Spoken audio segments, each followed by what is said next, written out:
Pan India స్థాయిలో Rashmika మందనకున్న craze గురించి separate గా చెప్పాల్సిన పని లేదు. తెలుగు, తమిళ్, కన్నడ, హిందీ ఇండస్ట్రీలో పలు సినిమాలు చేసి తనకంటూ స్పెషల్ ఐడెంటిటీని సొంతం చేసుకున్న రష్మిక ఇప్పుడు లీడ్ క్యారెక్టర్ లో సినిమా చేయబోతుందండోయ్. రష్మిక మందన నటిస్తున్న first women centric movie మైసా.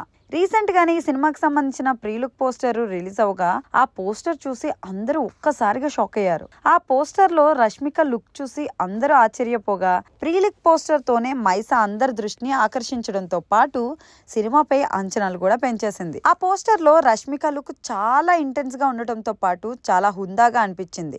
మైసాలో Rashmika look ను చూసి చాలా మంది చంద్రముఖిలో జ్యోతిక, అరుంధతిలో అనుష్క లాంటి స్టార్లతో అయితే పోలుస్తున్నారు. మైసా సినిమాను రవీంద్ర పుల్లే దర్శకత్వం వహిస్తున్న సంగతి అయితే తెలిసిందే. ఈ రవీంద్ర పుల్లే టాలీవుడ్ ప్రముఖ డైరెక్టర్ హను రాఘవపూడి వద్ద పలు సినిమాలకు అసిస్టెంట్ డైరెక్టర్ గా పనిచేశారట. చూస్తుంటే రవీంద్ర మైసా కథను చాలా ఎమోషనల్ గా గ్రాండ్ వర్క్ చేసి రాసుకున్నట్టు అనిపిస్తుంది. మైసా సినిమా రష్మికకు గతంలోని కమర్షియల్ సక్సెస్ లా మాదిరి కాకుండా నటిగా ఆమె స్కిల్స్ ను బయట పెడుతుందని అంతా భావిస్తున్నారు. ఎప్పుడైనా సరే ఉమెన్ సెంట్రిక్ సినిమాలకు స్టార్ క్రేజ్ కంటే మంచి కథ, దాన్ని ప్రెజెంట్ చేసే విధానమే ముఖ్యం. రష్మిక మంచి నటి అయినప్పటికీ సాయి పల్లవిలా తన యాక్టింగ్ తో సినిమా మొత్తాన్ని నడిపించగలదు అనే పేరు మాత్రం లేదు. రష్మిక కేవలం పరిమిత పాత్రలు మాత్రమే చేయగలదని తరచూ ఆమెపై విమర్శలు వస్తూనే ఉంటుంటాయి. రష్మిక మంచి స్క్రిప్ట్ ను ఎంచుకున్నప్పటికీ చాలా సినిమాల్లో ఆమె యాక్టింగ్ కు అనుకున్న స్థాయి ప్రశంసలు అయితే దక్కలేదు. ఇప్పుడు ఆ విమర్శలన్నింటినీ మైసాతో చెక్ పెట్టాలని చూస్తుందట రష్మిక.